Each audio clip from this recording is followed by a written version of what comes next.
బావగారు, బామ్మర్ది గారు, హరీష్ గారు, కేటీఆర్ గారు ఒక మాటలో చెప్పాలంటే అన్ని వదిలేసి మాట్లాడుతా ఉన్నారు. అంటే బరితెగించి మాట్లాడుతా ఉన్నారని ఇష్టం లేకున్నా నేను చెప్పాల్సి వస్తా ఉంది. ఎందుకు ఈ మాట అంటున్నానంటే కాంగ్రెస్ ప్రభుత్వము ఏ మంచి పని చేస్తా ఉన్నా ప్రజలకు ఆ మేలు అందుతా ఉంటే ఇమ్మీడియట్ గా వచ్చి మీడియాలో, పేపర్లో ఆ పని మీద విషం జిమ్మాలి.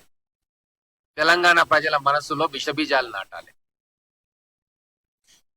వాళ్ళు ఎన్ని పనులు చేసినా మొన్న వచ్చిన రిజల్ట్ వాళ్ళు పనికిరాడు తెలంగాణలో రాజకీయం చేయనీకని తేలిపోయింది. నిన్న హరీష్ రావు గారి మాటలు కావచ్చు, ఈ రోజు కేటీఆర్ గారి మాటలు కావచ్చు వింటే నిజంగా వాళ్ళు ఫ్రస్ట్రేషన్ లో కొట్టుమిట్టాడుతున్నారన్న విషయం చాలా స్పష్టంగా అర్థమవుతా ఉంది. సంయమనం లేదు. రాజకీయంగా ఏం మాట్లాడాలా, ఎందుకు మాట్లాడాలా, ప్రజలు దాన్ని రిసీవ్ చేసుకుంటారా లేదా అని ఏమీ లేదు. వాళ్ళు మునిగిపోతున్న నావా అని చెప్పి నిశ్చయానికి వచ్చింది. ఏదా కింద మీద పడి చేతులు కాళ్ళు కొట్టుకుంటే ఏదన్నా బయటపడతామన్న ఆశతోటి మాట్లాడతాం. నిన్న హరీష్ రావు గారు మాట్లాడి దేవుణ్ణి వాడుకొని దైవద్రోహం అనుకుంటూ పిచ్చి మాటలు మాట్లాడి, అయ్యా 22 లక్షల మంది ఈరోజు రైతు రుణమాఫీ అకౌంట్లలో పడ్డాయి. 22 లక్షల మంది రుణ విముక్తులైనరు. కేవలం అధికారంలోకి వచ్చిన 9 నెలల్లోనే ఇంత పెద్ద ఘనత సాధించింది. ఇది గొప్ప కార్యం కాదా? హరీష్ రావు గారు గుండెల మీద చెయ్యేసుకొని చెప్పండి. దేవుని దగ్గర శిక్ష పడేదంటే అది కల్వకుట్ల కుటుంబానికి, హరీష్ రావు గారికి, కేటీఆర్ గారికి, కవిత గారికి, సంతోష్ గారికి, మొత్తం ఆ కుటుంబంలో ఉన్న వ్యక్తులందరికీ కూడా నరకంలో శిక్షలు పడతాయి. అప్పుడెప్పుడో అపరిచితుడు అనే సినిమా వస్తే దాంట్లో ఏమేం శిక్షలు పడతాయి నరకంలో అని చూసినాం. కుంభి పాకం అనో అదోటో ఇదోటో అని శిక్షలు, అంతకంటే ఘోరమైన శిక్షలు మీకు పడాలి. ఎందుకు అంటే తెలంగాణ ప్రజలకు అబద్ధాలు చెప్పిండ్రు. మీరు కిరోసిన్ పోసుకున్నట్టు నీళ్లు పోసుకొని అగ్గిపెట్ట లేకుండా డ్రామా చేస్తే 1200 మంది యువకులు ఆత్మ బలిదానం చేసుకున్నారు. వాళ్ళ త్యాగాల మీద తెలంగాణ వస్తే మీరు కుర్చీలెక్కి స్లిప్పర్ల మీద తిరిగేటోళ్ళు, మెర్సిడీస్ బెంజులు, డైరీ ఫాములు, ఇన్ఫ్రాస్ట్రక్చర్ కంపెనీలు, దేశ విదేశాల్లో అకౌంట్లలో డబ్బులు, ఇవన్నీ కూడా మీరు కూడగట్టుకున్నారు. ఆ 1200 మంది బలిదానాలకు మీకు శిక్ష పడుతుంది. ఖచ్చితంగా ఆ దేవుని ఆగ్రహజ్వాలలు ఖచ్చితంగా మీ కుటుంబం మీద ఉంటాయి. మీరు దేవుని గురించి మాట్లాడదు, పాపాల గురించి మాట్లాడదు. దళితుని ముఖ్యమంత్రి చేస్తా అని చెప్పినాం. మరి అది నిట్ట నిలువున దళిత వర్గాలను, ఎస్సీ ఎస్టీ బీసీ వర్గాలను మోసం చేసినట్టు కాదా? మరి దానికి నీకు ఏం శిక్ష పడాలి? వాళ్ళను విద్యకు దూరం చేసిన ఈ 10 సంవత్సరాలు మీరు పాఠశాలల పరిస్థితి అధ్వానంగా తయారైంది. హాస్టళ్లకు భవనాలు లేవు. మొత్తం తెలంగాణ బడ్జెట్ అంతా దొంగ ప్రాజెక్టుల పేరు మీద మొత్తం దోచుకొని తిన్నావు. కోట్ల మంది తెలంగాణ ప్రజలను బాధలు పెట్టినావు. మరి వీటికి శిక్ష పడాలి కదా? నిజంగా దేవుడు అనేవాడు ఉంటే వీటన్నిటికీ కూడా మీకు శిక్షించాలి, శిక్షిస్తాడు. మీరు దయచేసి దేవుని పేరు తీసుకోకండి.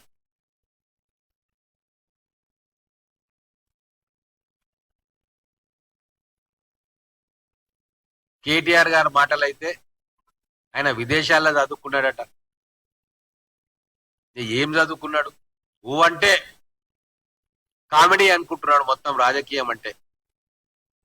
అసెంబ్లీలా కామెడీ అనుకుంటున్నాడు, పిచ్చి మాటలు మాట్లాడతాడు అసెంబ్లీలా, బయట పిచ్చి మాటలు మాట్లాడతాడు.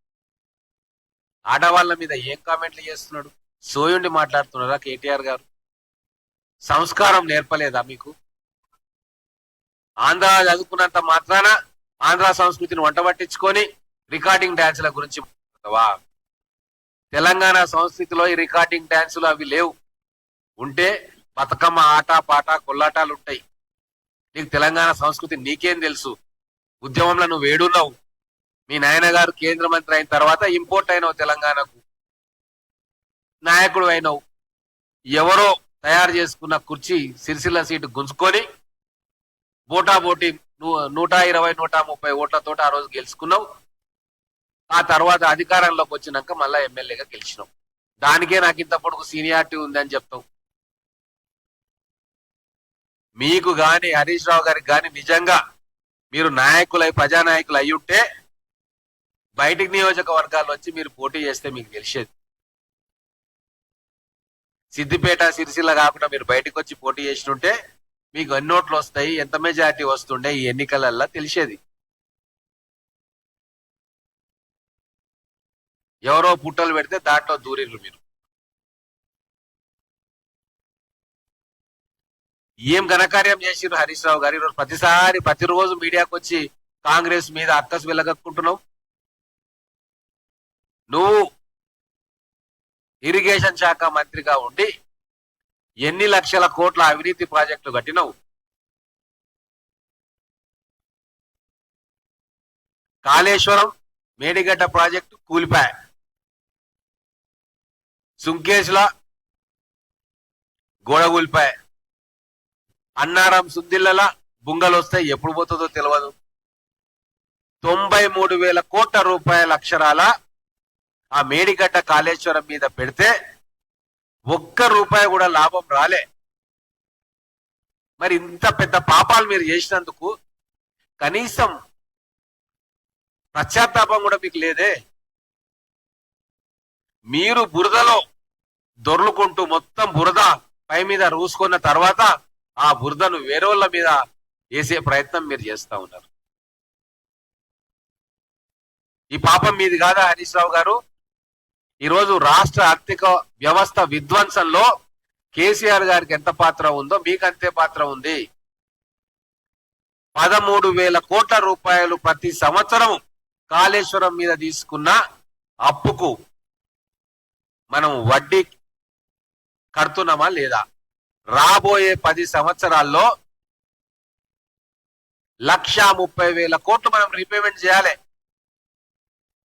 మీ ఇంట్లోకెళ్ళి ₹1 నువ్వు ఇస్తలేవు, కానీ ఈ రోజు తెలంగాణలో ఎస్సీ ఎస్టీ బీసీ మైనారిటీ అన్ని వర్గాల ప్రజలకు చెందాల్సిన సంక్షేమ ఫలాల నుంచి ఆ డబ్బు తీసుకొని పోయి ఆ అప్పులు కిస్తీలు వడ్డీలు కట్టాల్సిన దౌర్భాగ్యమైన పరిస్థితి తేవడానికి నువ్వే కారణం కాదా?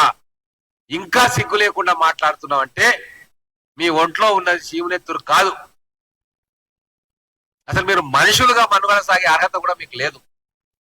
మనిషి అన్న వాళ్ళకి ఆత్మ ఉంటది. ఎప్పుడో ఒకప్పుడు ఆ ఆత్మ హెచ్చరిస్తుంటది మనిషిని. అరే మనం చేసే తప్పు, మనం ఇట్లా చేయొద్దు, ఇట్లా మాట్లాడొద్దు అని చెప్పి అంతరాత్మ మనల్ని హెచ్చరిస్తా ఉంటది. మీకు ఆ అంతరాత్మ గాని ఆ నీతి గాని లేదు కాబట్టే ప్రతి మంచి పని చేస్తా ఉంటే వచ్చి ఏదో రకంగా ప్రజలను మాయ చేసే ప్రయత్నం ఇంకా చేస్తా ఉన్నారు. తెలంగాణ ప్రజలకు అర్థమైపోయింది మీరు దిష్టి చుక్కలుగా ఉన్నారు అని చెప్పి అర్థమైంది తెలంగాణ ప్రజలకు.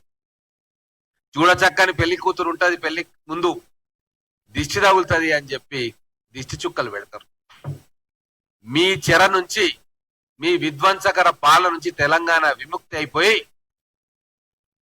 ఈ రోజు మళ్ళీ ఒకసారి మంచి మార్గంలో ప్రయాణం కొనసాగిస్తుంది తెలంగాణ రాష్ట్రం.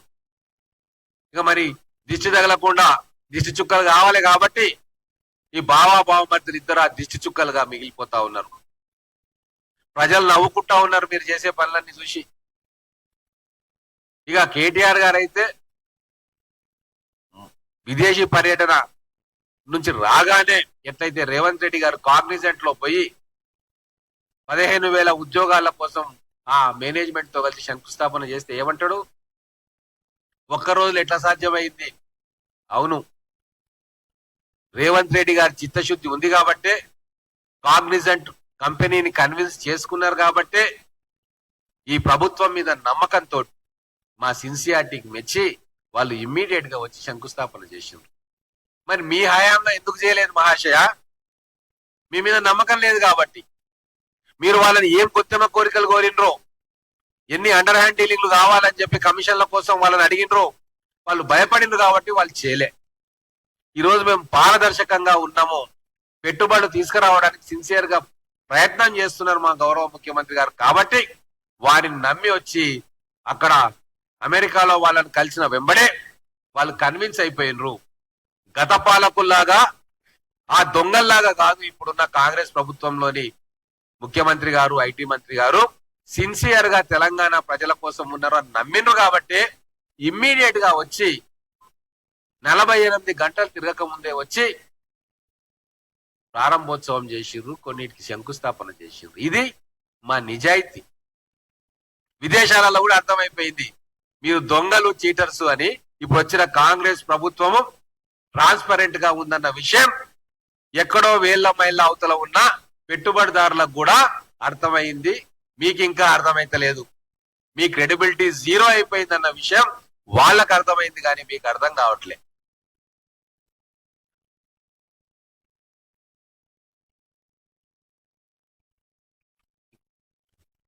కేటీఆర్ గారు ఆంధ్రాలో చదువుకున్నారు, ఆంధ్ర సంస్కృతి బాగా వంట పట్టుకున్నారు.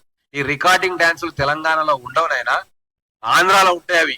నువ్వు మరి అసలు ఏం చదువుకున్నావో, ఆ చదువుకునే టైంలో పోయి రోజు రికార్డింగ్ డాన్సులు చూసినవేమో, అవే మీ మైండ్ లో ఉండి రికార్డింగ్ డాన్స్ అనుకుంటూ బయటకు వస్తుంది. నీ కామెడీ అయిపోయింది తెలంగాణ మహిళలు. ఎన్ని కోట్ల ప్రయాణాలు ఈ రోజు మన మహిళలు చేస్తున్నారు? 44 కోట్ల ప్రయాణాలు అయిపోయినాయి. రుణాలు పెంచుతా ఉన్నాం మహిళలకు, మహిళా శక్తి క్యాంటీన్లు వాళ్ళతో నడిపిస్తున్నాం, వాళ్లకు ఇచ్చే లోన్స్ పెంచుతున్నాం.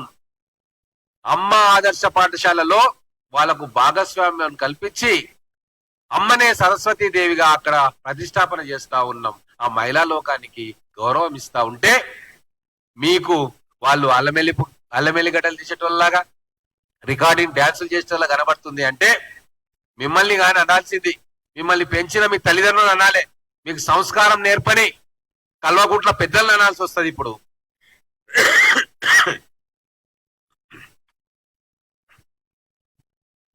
దయచేసి కేసీఆర్ కు, కేటీఆర్ గారికి, హరీష్ రావు గారికి తెలంగాణ ప్రజల తరఫున రచ్చబండ దగ్గర ఏం జరుగుతుందో చెప్పే ప్రయత్నం చేస్తా ఉన్నాం.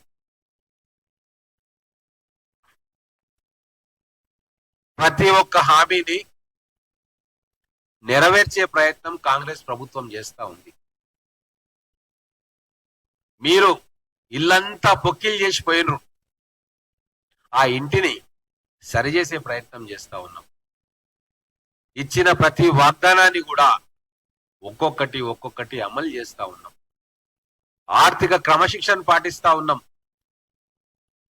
మీలాగా వందల వేల కోట్ల పెట్టి దుబారా చేయట్లే.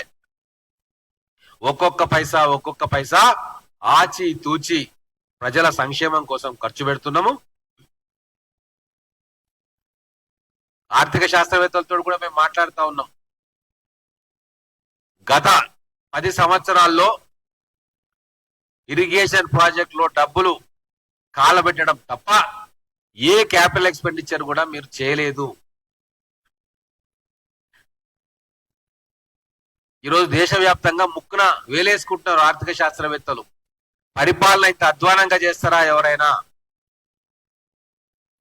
క్యాపిటల్ ఎక్స్పెండిచర్ అనేది మొత్తానికి చూస్తే ఒక సంవత్సరం 29,000 కోట్ల రూపాయలు చేసింది. అంటే 10% కూడా చేయలే బడ్జెట్ లో. కానీ తెలంగాణలో కాంగ్రెస్ ప్రభుత్వం వచ్చిన తర్వాత స్కూల్స్ కావచ్చు, కాలేజెస్ కావచ్చు, రేపు రోడ్లు కావచ్చు, ఈ క్యాపిటల్ ఎక్స్పెండిచర్ ను పెంచే ప్రయత్నం చేస్తా ఉంది. ఖచ్చితంగా 20-25% క్యాపిటల్ ఎక్స్పెండిచర్ ను మీ 4-5 సంవత్సరాల్లో మేము తీసుకుపోతాం. అవి సంపద నిలుస్తది. కానీ నువ్వు చెప్తున్నట్టుగా, కేటీఆర్ చెప్తున్నట్టుగా సంపద సృష్టించినం అంటే ఏం సృష్టించరు? సంపద మునిగిపోతున్న మేడిగడ్డ, కుంగిపోతే శిథిలమవుతున్న ప్రాజెక్టులు, అవి సంపదనా? మా గుదిబండలు. ఇంకో మాట కేటీఆర్ చెప్పింది, ఇప్పుడే చూసిన, రేవంత్ రెడ్డి గారి అన్నదమ్ములట వాళ్ళే పాలన చేస్తురట. సిగ్గుండాలే మీకు మాట్లాడనీకే. రేవంత్ రెడ్డి గారు వాళ్ళ తమ్మునికి రాజ్యసభ సీట్ ఇప్పించుకున్నాడా? వాళ్ళ అన్నకి ఎమ్మెల్యే సీట్ ఇప్పించుకున్నాడా? లేకుంటే ఏమైనా కార్పొరేషన్ చైర్మన్ ఇచ్చుకున్నాడా? కాంట్రాక్ట్ కట్టబెట్టినరా? చెల్లెలకు ఎంపీ సీట్ ఇప్పించుకున్నారా? ఇంకో బంధువుకు రాజ్యసభకు పంపించిండ్రా? ఇంకొక ఫైనాన్స్ చేసిన వ్యక్తులకు 1,000 కోట్ల రూపాయల కాంట్రాక్టులు రాసిచ్చిండా? ఏం చేసిండని? అవన్నీ ఆ దగుల్బాజీ పనులు, ఆ దొంగ పనులు చేసింది మీరు, మీ కుటుంబం. ఈ రోజు మీరు వచ్చి రేవంత్ రెడ్డి గారి మీద వేలెత్తి చూపే ప్రయత్నం చేస్తా ఉన్నారు. వాళ్ళ సోదరులు ఇద్దరు గత 35-40 సంవత్సరాల నుంచి రాజకీయాల్లో ఉన్నారు. ఆ రోజు భారతీయ జనతా పార్టీలో ఉన్నారు, తర్వాత రేవంత్ రెడ్డి గారితో తెలుగుదేశం పార్టీలో ఉన్నారు. నీలాగా హెలికాప్టర్ వేసుకొని, విమానం వేసుకొని రాలే. వారి సోదరుడు, చిన్న సోదరుడు భారతీయ జనతా పార్టీ యువ మోర్చాలో విద్యార్థి దశలో నుంచి పనిచేసినది అందరికీ తెలుసు. కొత్తగా పుట్టుకొని రాలే. వాళ్ళ అన్నగారు తిరుపతి రెడ్డి గారు, వారు కూడా బీజేపీలో అప్పుడు క్రియాశీలకమైన పాత్ర మహబూబ్నగర్ జిల్లాలో పోషించారు. కానీ ఏ రోజు కూడా ముందుకొచ్చి అటు తెలుగుదేశంలో గాని ఇటు కాంగ్రెస్ లో గాని వాళ్ళు ఏ పదవి కూడా ఏ రోజు కూడా తీసుకోలే. వారు కావాలనుకుంటే వారి సోదరులలో ఎవరో ఒకరు కల్వకుర్తి అసెంబ్లీ నియోజకవర్గం నుంచి పోటీ చేసే అవకాశం ఉండే. కానీ మీలాగా అధికారం చేతిలోకి వచ్చింది రాగానే బిడ్డ ఎంపీకి, తండ్రి ఎమ్మెల్యేకు, ఎంపీకి, బావ ఎమ్మెల్యేకు, కొడుకు ఎమ్మెల్యే పదవికి, ఆ తర్వాత వీళ్ళందరూ మంత్రులు. ఇవన్నీ చేసిందా రేవంత్ రెడ్డి గారు? అనడానికి కనీసం నోరెట్లా వస్తుంది మీకు? అంటే ఎప్పుడు బురద జల్లాల అవతల మీద. మేము పులుపుకున్న బురద నుంచి తెలంగాణ సమాజాన్ని దృష్టి మళ్లించాలి, మాకున్న బురద అందరికీ అంటగట్టాలి. ఇదే వాళ్ళ లక్ష్యం. ఇంత దరిద్రమైన రాజకీయాలు చేయాల్సిన అవసరం ఏమొచ్చింది? కేటీఆర్ గారు, హరీష్ రావు గారు ఓపిక పట్టండి. కాంగ్రెస్ పార్టీ కూడా రేపు రాబోయే రోజుల్లో ఏవైనా కొన్ని విషయాల్లో తప్పటడుగు వేస్తే ఓపికతోటి వాటిని ఒక నిజమైన ప్రతిపక్షం లాగా ఎండగట్టండి పబ్లిక్ లో. లేదా మాకు చెప్పండి తప్పు చేస్తున్నారు అని. ప్రతి దాంట్లో కూడా బురదేసే కార్యక్రమమే, ఏ మంచి పని చేసినా అడ్డుపెట్టే కార్యక్రమమే. రచ్చబండ దగ్గర ప్రజలు నవ్వుకుంటున్నారు మీ కుటుంబాన్ని చూసి. శాశ్వతంగా మీరు చేసే ప్రేలాపనలు, మీరు మాట్లాడే మాటలతోటి మీ రాజకీయ బొందం మీరే పెట్టుకుంటున్నారు. ఇది ఎవరిని అడిగినా చెప్తారు. మీ ఎమ్మెల్యేలకే మీ మీద నమ్మకం లేదు. ఎప్పుడు పుట్టి ముంచుతారో వీళ్ళు, ఎప్పుడు బీజేపీలో విలీనం చేసి మా గొంతు కోస్తారో అని చెప్పి వాళ్ళ ఎమ్మెల్యేలే అసెంబ్లీలో మాట్లాడుకుంటున్నారు. ఇక హరీష్ రావు గారిది ఇంకో ప్రాబ్లం. ఆయనకి ఇప్పుడు అర్జెంట్ గా లీడర్ ఆఫ్ అపోజిషన్ కుర్చీలో కూర్చోవాలి. పెద్ద ఆయన ఎట్లా రాడు, చిన్న ఆయన మీద పెద్ద ఆయనకు నమ్మకం లేదు. కాబట్టి రోజు ఏదో ఒకటి మాట్లాడి హంగామా సృష్టించి పేపర్లకు ఎక్కితే కనీసం మా మామగారు కనకరించి మాకు ఆ ఎల్ఓపి పొజిషన్ ఇస్తారేమో అని చెప్పే ఆశ.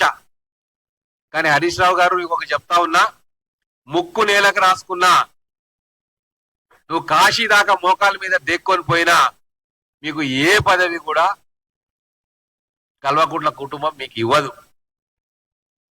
నీవు చేసిన అన్ని డ్రామాలు కూడా వృధా ప్రయాస అవుతాయి.